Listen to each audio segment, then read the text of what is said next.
এই মুহূর্তে আমরা মালদ্বীপ বেনানা ইন্টারন্যাশনাল বিমানবন্দর থেকে ফ্লাইটটি যাইতেছে আপনার ঢাকা হজরত আন্তর্জাতিক শাহজালাল বিমানবন্দরের উদ্দেশ্যে।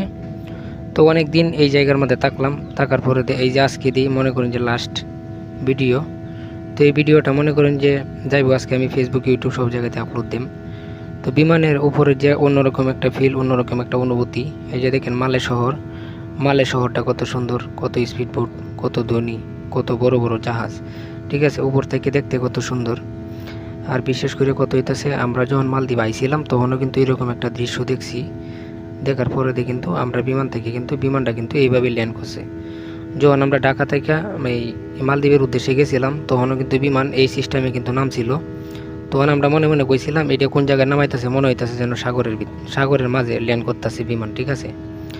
তো বিশেষ করে একটা কথা হলো যে আমি তো সবাই জানেন যে আমি আমার ব্যক্তিগত পার্সোনাল ব্লগ ভিডিওগুলো বানায় থাকি। তা আমি কখন কোন জায়গায় যাই, কী করি না করি, কি আসে বিষয় সবগুলো ভিডিও বানাই। আর এই যে মালদ্বীপের যে দ্বীপগুলো আছে এইগুলো আমি জানালা দিয়ে দেখাইতেছি। দেখেন আমার যতটুকু মানে সামর্থ্য অনুযায়ী সবারই দেখানোর চেষ্টা করতেছি, মানে উপর থেকে মালদ্বীপের যে ছোটো ছোটো আইল্যান্ডগুলো কীরকম দেখা যায়, ঠিক আছে। আর আমার এই যে নিত্যদিনের ব্লগ ভিডিওগুলো আসলে আপনারা কীরকম লাগে অবশ্যই জানাবেন। আর আমি সবসময় আমার ব্লগ ভিডিওগুলো নিয়ে আপনারা সাথে থাম। সবাই ভালো থাকবেন, সুস্থ থাকবেন, ধন্যবাদ।